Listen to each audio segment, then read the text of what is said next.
Inner Peace, Better Health, where we explore the surprising intersections between mindset, money, and well being. I'm your host, Saima, and today we are joined by Chris Cannon, serial entrepreneur, best-selling author, and the visionary behind Wellversity, a system that helps purpose-driven entrepreneurs achieve true freedom, finances, and fulfillment. Chris is here to challenge a bold idea. Could the story you're telling yourself and your clients be silently sabotating your income? Now, if you have ever wondered why your brilliance offers aren't hitting home, you don't just want to miss the conversation. Let's get into this power and peril of storytelling. So, Krish, welcome to the show. Thank you for having me here. I really appreciate the opportunity. Oh, you're warmly welcome. Now, let's talk about you talk about story selling as both an art and a trap. So, what's the hashtag number one way you see entrepreneurs getting the story wrong? Well, one thing we have to understand is that there are two different stories. One story you hear a lot of people talk about where it's like crafting your story and like engaging people and drawing people into your story to buy your product or service. But the other story, which I think is even more important, is the internal story, the story that we tell ourselves. Some people call it, like internal dialogue or self-talk, but either way, it's an internal story. And the internal story really drives everything because no matter what kind of outer story you tell yourself, the internal story really drives everything. It's kind of like a car. You could have the most beautiful car in the world, but if you don't have an engine or some kind of way to propel that car forward, it's not going to go anywhere. And that's the same thing as it is with stories. Specifically, how we tell our stories will determine if we fail or succeed. Because either way, we're following some kind of roadmap, whether it's a story or not. But the internal story really drives everything. But that's the one thing that most people don't really focus on. But it will cause your income to just be down the drain or cause it to be non-existent. Mm-hmm. That's noteworthy. So, can you share an example of a time you had to, reframe your own story to get better results? 100%. So, given a little bit about my background, so I was labeled dyslexic. I was born to teen parents, and I failed a third grade almost twice. And so, the story that I was telling myself in terms of internally is that I wasn't enough. And so when it came to like entrepreneurship, fast forwarding, being in business, a lot of times I wouldn't charge enough because I didn't feel like I was enough. I wouldn't go after things because I didn't feel like I was enough. Um, there were certain people that I would work with, but I knew I can get them better results if I charged them more, but I wouldn't do it because I didn't feel like I was enough. And so it wasn't until I started to reframe, like a large part of what happened to me in the past did not happen to me, it happened for me. And it was something that allowed me to connect with more people at a deeper level. And the thing that I understand is that no matter where we are in this world, most of us have felt hopeless on some level. And it's like when you have experienced some type of trauma or devastation or low point, sometimes those are the very things that cause you to actually connect with people at a deep level. But it's the thing that we want to keep close. We don't want to share that part of us. But once we knew, we give other people permission to do the exact same. And so it's like when I started to see that what happened to me was happening for me in my past, and it was something that allowed me to connect with people at a deeper level, I started to see the value in that. Because it's like when you think about your story was something that you lived. And it's like if you can teach somebody a lesson from your story, and let's say that happened 20 years ago, that's 20 years of experience that you're giving to somebody in a book, a coaching session, or whatever it is you're selling. And so no matter what price you're charging them, you're giving them a discount. And I say that because time is the most valuable asset that we have. And if you have 20 years of experience that you're going to give me in an hour or a week or even a year, whatever I pay you is a discount because no matter what, we can never go back to that 20 years that you yourself live. And so when I kind of got that perspective, it reframed a lot of what I was charging, a lot of what I was doing, and a lot of what I thought was possible for myself and those that I serve. Oh, that really hits, Chris. And I think a lot of us fall in love with our own narrative and forget to check whether it's actually working for the audience, right? Right. I love how you put that. We fall in love with our own narrative, and sometimes that love might be an abusive love because it doesn't really serve us at a high level. So I love how you put that. Oh, thank you. Now, you emphasize a connection between purpose and profit. So, how can entrepreneurs tell if the story is aligned with the deeper purpose or if it's just formative? Well, a lot of the stories that we have are really they're just stories, like they're just made up. And the thing is, sometimes we believe something that isn't true, and sometimes we don't believe something that is. And so, really, it's all about how you choose to approach the story. And it's like when you think about affirmations, for instance, like a lot of people are really big on affirmations, and those affirmations are something when you really think about it, it's not true in the moment. If somebody has an affirmation, you know, and let's say they're like trying to lose weight or something like that, and let's say they're 200 pounds, but their affirmation is, "I am 150 pounds and I am beautiful and I live on this sunset." That's really not true in that moment, but it's a story that they're telling themselves. Now, for a lot of people, affirmations don't work, but for some people they do. But either way, it's a story that they're telling themselves. But it's all about how they choose to approach and position that story and connect to it. And so the same is true when it comes to like empowerment. It's like you can take your story and just reframe it. And whether it's true or not, if it serves you to serve other people, it's like utilize it. Now, I'm not saying like go around and just lie about everything, but I'm saying if you can like reframe and reposition something as a story, it can serve you at a better level, and it can help you to become the best version of yourself. Because really when we think about even the future is also a story. When we think about like planning for the future is a story because we haven't been there yet. So how do we know what it's going to be like until we get there? The only way that we can actually determine it is somewhat of a story. And sometimes it's like we believe the story until we get to the reality of the situation. And that can be a positive and it can be a negative, because sometimes people have a negative expectation of the future, just like they do a positive expectation of the future. But either way, it's a story. And it's like we don't realize that whatever we expect is what we experience. And so when you think about somebody who has a positive story for the future, they're going to expect the positivity. And the odds of them having a positive experience is a lot greater than somebody who has a negative experience based on what they expect. I completely agree. And as you said, that the future is also a story. Well said. Yes. hmm So, do you think that alignment always translates into higher income, or are there cases where that's not true?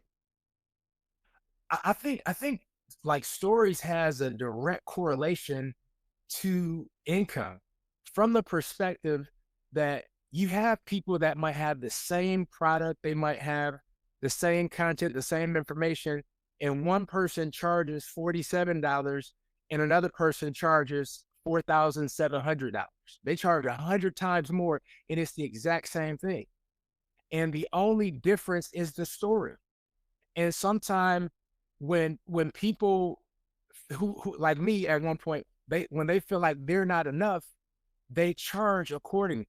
Like everything that they do is a reflection. So it's like whatever inner image somebody have of themselves is always going to be followed with an outward expression. And so when you see people that's not charging enough money, that's an indication that they don't feel like they're enough. And when you see somebody who's charging, you know, a lot more money, that's also an indication of them seeing the value, because sometimes it's not so much about us as it is about the value that we give. And we don't realize that sometimes when we don't charge people enough money, we do them a disservice, because when people invest money, they show up to the level of their investment. But when we make it about us by not charging enough, or feeling like we're not enough, we do the clients and we do ourselves a disservice because we fail to put service above self. And when you really put service above self, you're going to do what's best for the people that you're serving.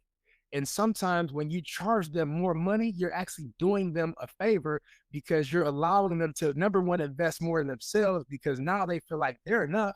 Because a lot of people, they don't feel like they're enough because they never invested themselves. And so when they invest at a higher level, they start to feel like they're enough. But then they also show up at a higher level and they get better results overall.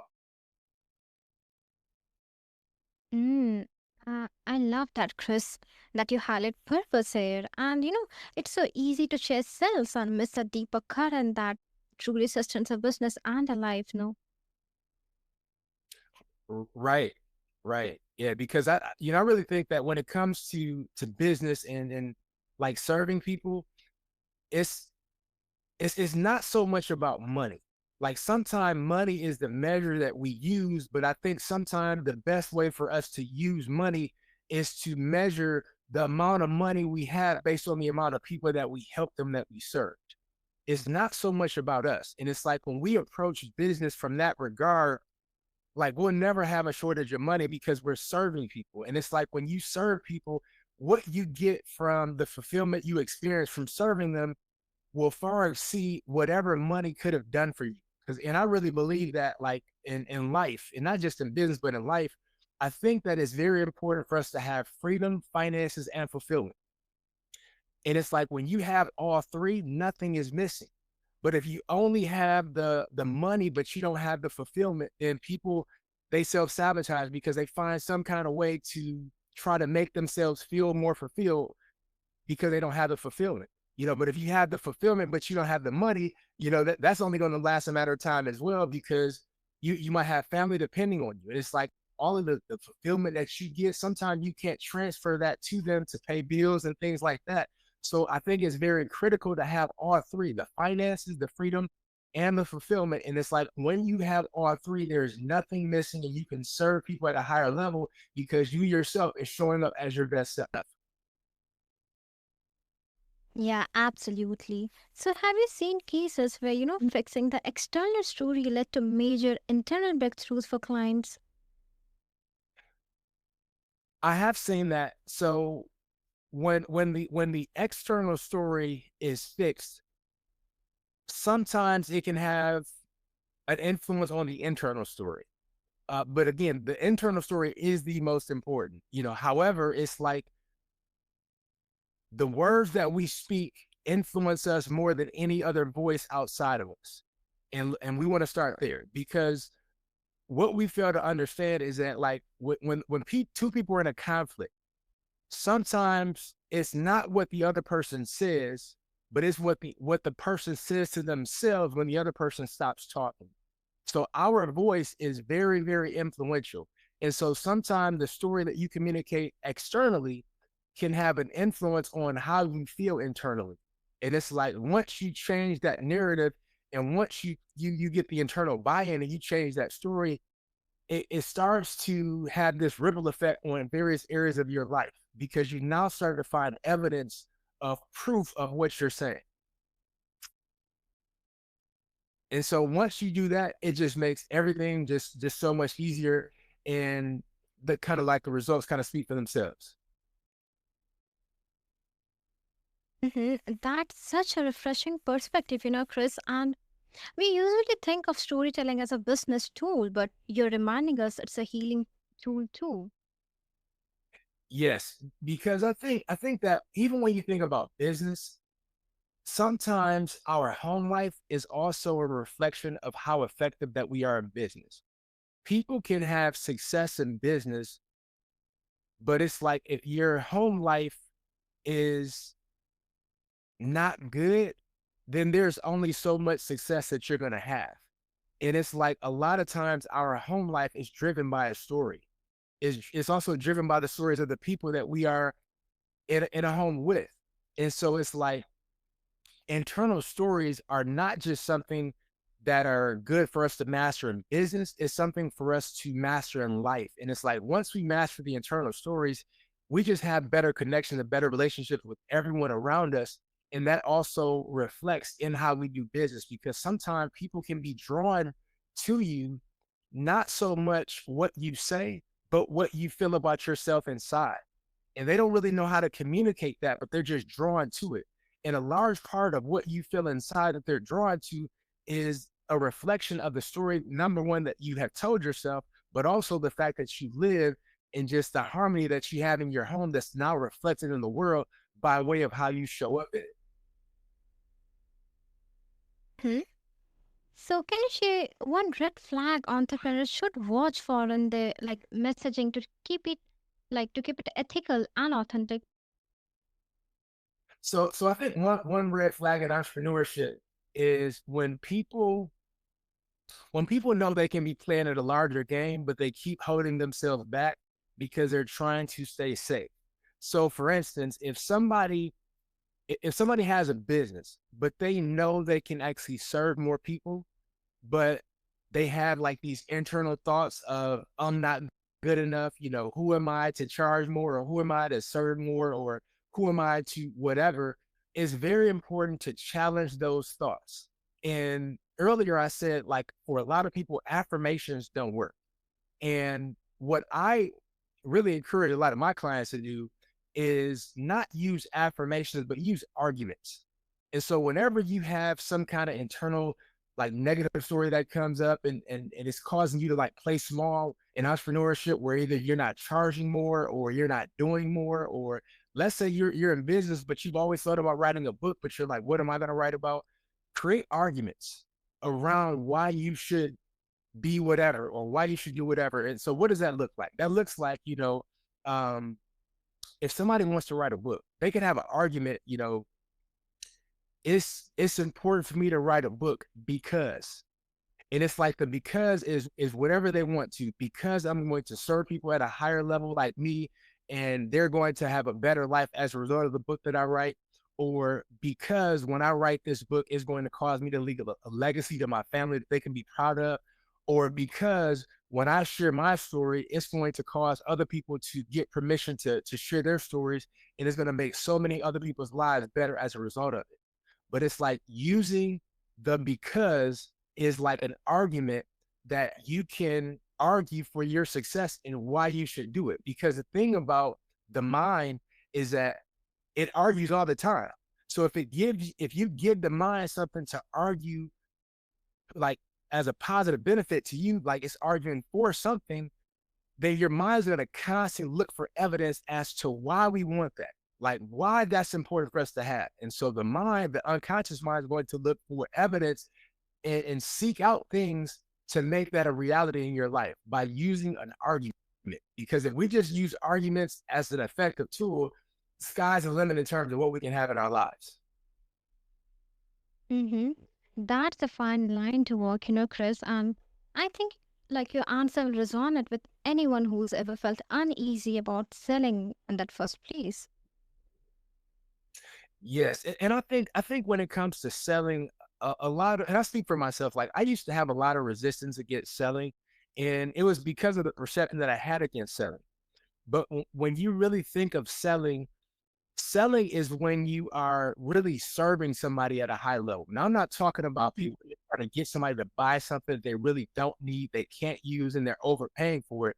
Like to me, I think that's manipulation. That's not really selling, but selling is when you really know somebody can benefit from the offer on the other side, and you are convinced, number one, in what you're selling, because we have to start there. Like anything that we sell, we have to be totally sold out that we actually believe in it, and it's actually going to serve the people that we are trying to sell it to. So when you start there, it's like now it's, you're trying to really genuinely help somebody. So it's not so much about how much money can you get from this person, but it's about like, I have something that can genuinely help this person.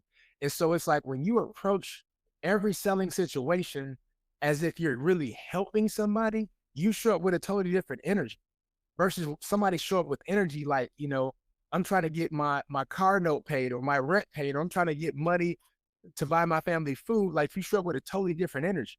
And that causes resistance unconsciously on the other end to the people where you're trying to sell to.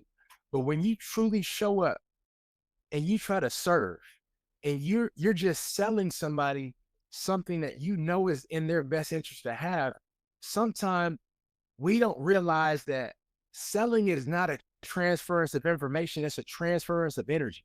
And it's like when you show up with an energy to help somebody, they're a lot more open and receptive to buy anything that you're selling than if you don't show up with that same energy. Oh, that completely makes sense. Chris, thank you for unpacking this powerful topic with us for everyone listening. Your story isn't just your pitch, it's the soul of your business. And make sure it's serving you as much as your audience. Until next time, keep your message authentic, your mind clear, and your heart.